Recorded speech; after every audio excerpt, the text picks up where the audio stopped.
All right. So if you're a beginner artist and you're wondering how to get better, I'm going to talk about shading and line weight today and just how like easily you could make your art better if you're learning how now.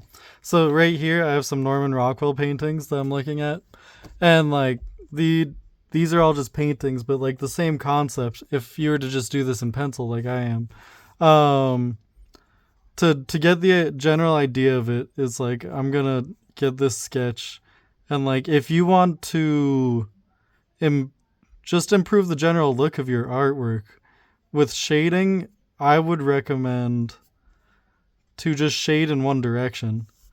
Now I'm just going to get the general shape of everything in here. Um,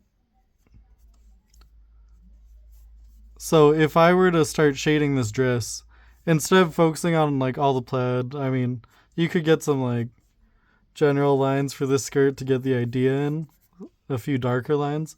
But for everything, if you're just to really simplify it, if you start shading in the same direction,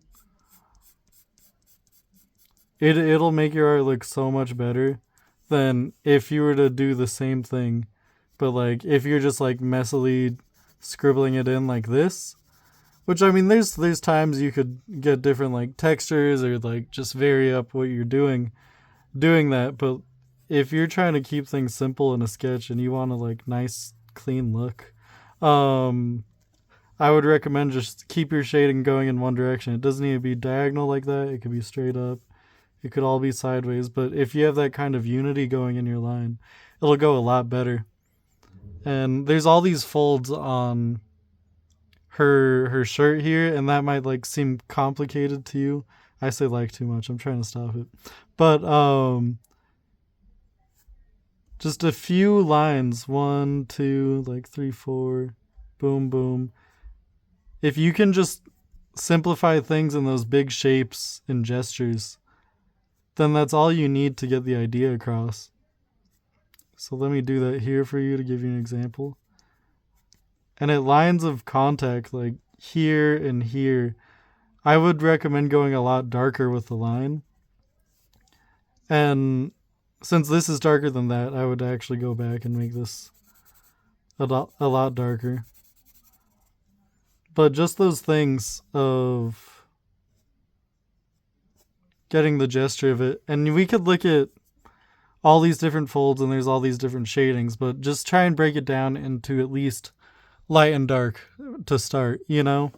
So I see this is a little darker here, so I'm just gonna go like that. And you could give your artwork so much more dimension if you just break it down into a light side and a dark side. Even, let's say, imaginary, the light was more coming from this direction, which isn't how it is here because it looks darker on this side of her face. But if we have the light on this side pointing this way, just a dark side and a light side. And I would, when it comes to line weight, when you're getting the full scale spectrum, make one side a lot darker and the other side could be really faint and practically non existent. And I'm just doing a poor job of the legs here, but if I were to keep that same concept, just light on that side, I go all dark there. And since there's some contact here, you could make that line a lot darker. But varying your line weight from the darkest dark, then you could separate it into like a kind of mid tone and then completely light or just like practically non existent. But I would say just think darkest dark, lightest light, all in a box, and some middle tone.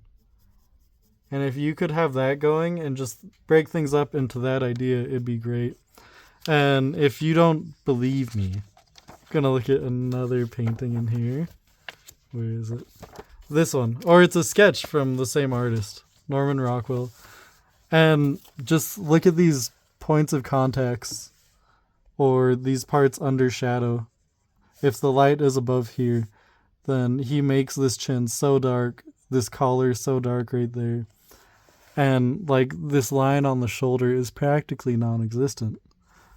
And once you get that whole spectrum of darkest dark to lightest lights, just think of clarity when you're doing it, to use the darks to separate it from the lights, and or to like emphasize the form of the other. So I would say on like folds where it's points of contact, or just like really under the shadows, make sure you go with really dark lines. And for another example, I'm gonna show you art from The Lord of the Rings. There's this artist, Alan Lee, and his sketches are so amazing. But right here you have trees, water, roots, the ground, a few characters, and a horse. And it's like there's so much going on. How do you separate it all and make it so clear with just a pencil?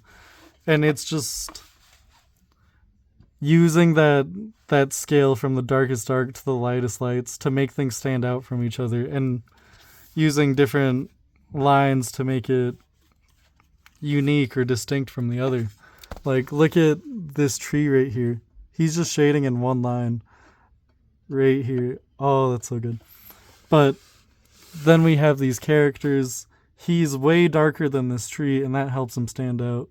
Also darker than the background, but the tree's something in between, so it stands out from them both. And I think that's something really important, is just using your values to make distinct shapes. And when your art is distinct and you could tell what's what, then you're doing a good job of capturing what you want to capture. Yeah, like this leg behind there, how it's farther away in shadow is just so much darker. And just little things like that. Now let me go to my art as another example. Here is my sketchbook, which I might do a sketchbook tour if I'm already here, or in another video right after this. But you might think like there is so much detail going on here, but there really isn't. I do some little marks to get the idea of like scales going on here, but at the core of all of this is a light side and a shadow side. So all throughout here, a dark line to capture the shadow, a dark line to capture the bottom of the leg, and then a lighter color on the top. And what this does is give this like illusion of depth and form, and it'll make your art so much better if you just do a light side and a dark side. It's as simple as that, really. And here you could see the line variety I have going on, where at this like point of contact or point of shadow where the light's above them, there's almost no light. I don't even put a line on her shoulder here. I hope you can see it, yeah. Or on this shoulder there. But once there's like contact and things are folding up against each other, or just like under in the shadow area, I make those lines so much darker.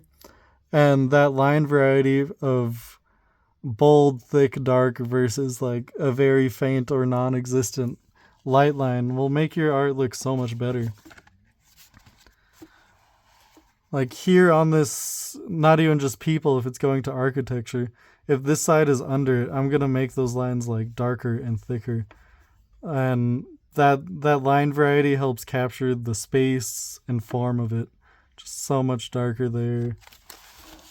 I think this is a great example on this topic, where I didn't fully render these with lines, but I thought I sold it well enough. Where these like white deer statues, I just did a blue for a shadow, and I left the white of the page as the light side of it. And just with that simplicity of 1 and 2, dark and light, you really sell it. And same thing with the trees back here. I just make it really dark so the lighter trees can stand out and you can see the shape of its form. Here's another sketch. A dark side and a light side. And so much of my shading with the pen is just in one direction, where I just follow the direction of the folds. And I think that's basically it. I'm gonna give some other examples or put some others up where that I think are good examples. But yeah, I think just vary your line weight. Make the dark parts of what you're trying to draw really dark and the light parts light when it comes to line. Make the line thinner for the light parts. Make the line like bolder for the dark parts. And if you could do that, you're going to get so much better. And yeah, that's all I got. Thank you.